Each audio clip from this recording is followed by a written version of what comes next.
Technology అన్నారు, vision అన్నారు.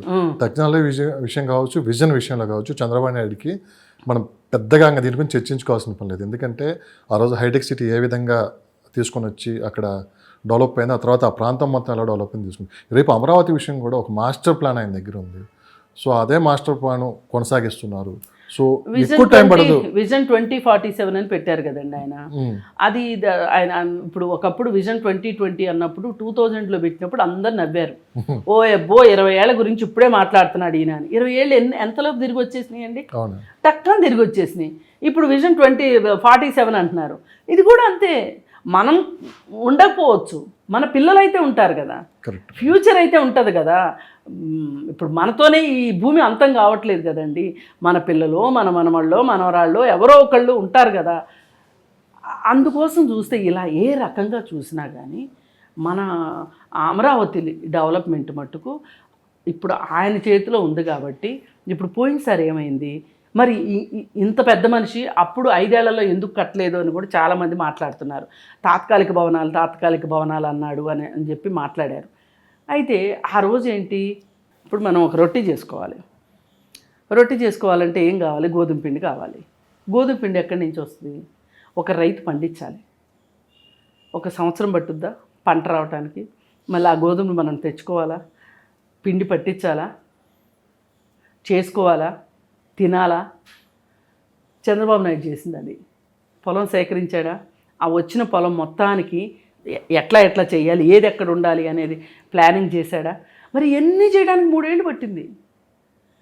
మళ్ళీ ఓ పక్క నుంచి చాలామంది డిస్కరేజ్ చేయడం, అది 3 పంటలు పండే భూమిని కొంతమంది, బురద నేలని కొంతమంది, అసలు అక్కడ కట్టిన బిల్డింగులు నిలబడతాయా అని కొంతమంది, ఇలా రకరకాలుగా మాట్లాడారు. మరి ఇప్పుడు హైకోర్టు బాగానే ఉంది కదా.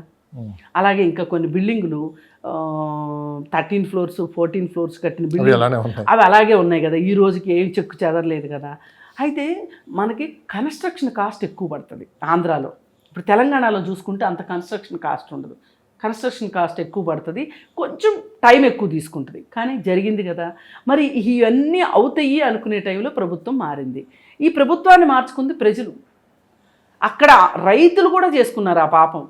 ఇప్పుడు ఆ నియోజకవర్గంలో కూడా తెలుగుదేశాన్ని గెలిపించలేదుగా. ఈ రైతులు ఎందుకు చేశారు ఆ పని? అందుకే ఎవరు తీసుకున్న గోతిలో వాళ్ళే పడతారు అన్నట్లు 5 సంవత్సరాల పాటు గోతిలో పడ్డారు, అష్ట కష్టాలు పడ్డారు.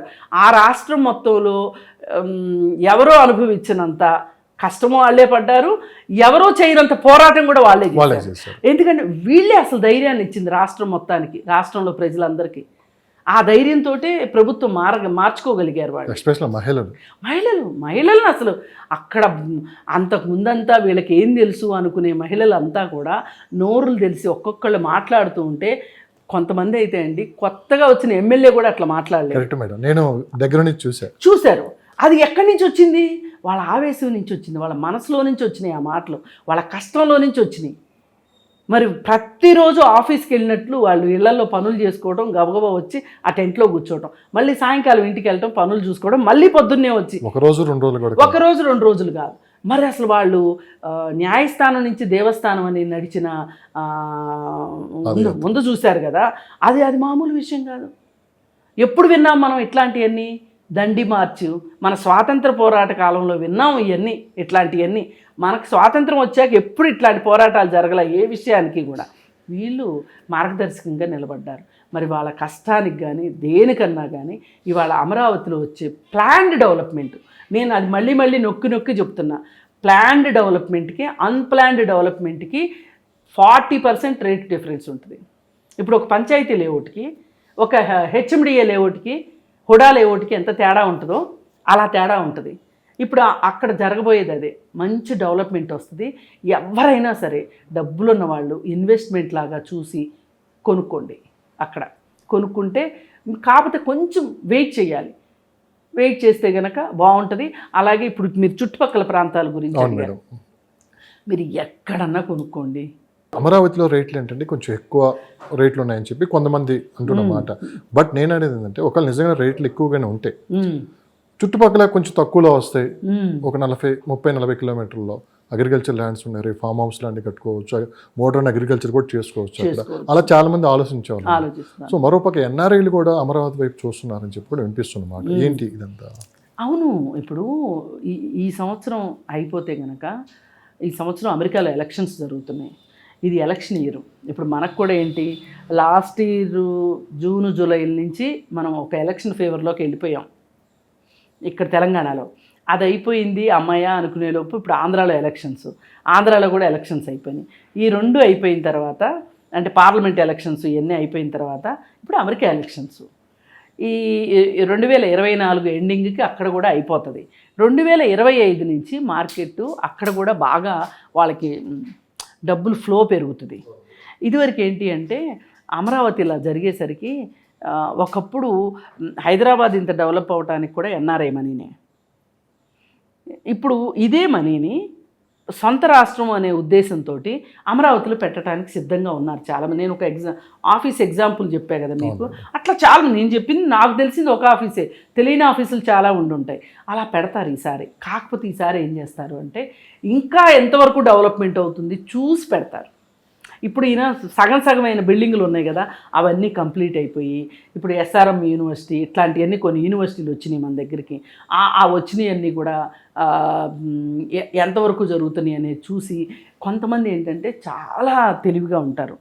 వాళ్ళు ఎవరు చెప్పింది వినరు, వాళ్ళ కంటితో వాళ్ళు చూసేదాకా వాళ్ళు ఇన్వెస్ట్మెంట్ చేయాలి. ఎందుకంటే అమరావతిలో జరిగిన పరిణామాలన్నీ అదొక ఎగ్జాంపుల్.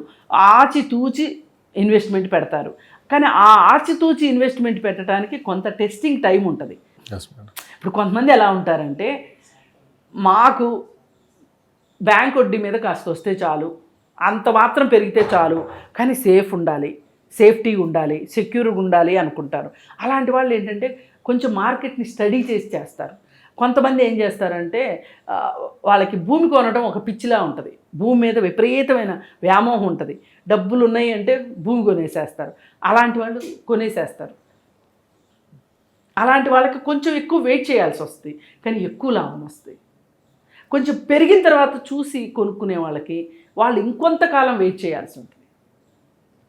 కానీ వేచి చూసే ఓపిక మట్టుకు రియల్ ఎస్టేట్లో ఉండాలి.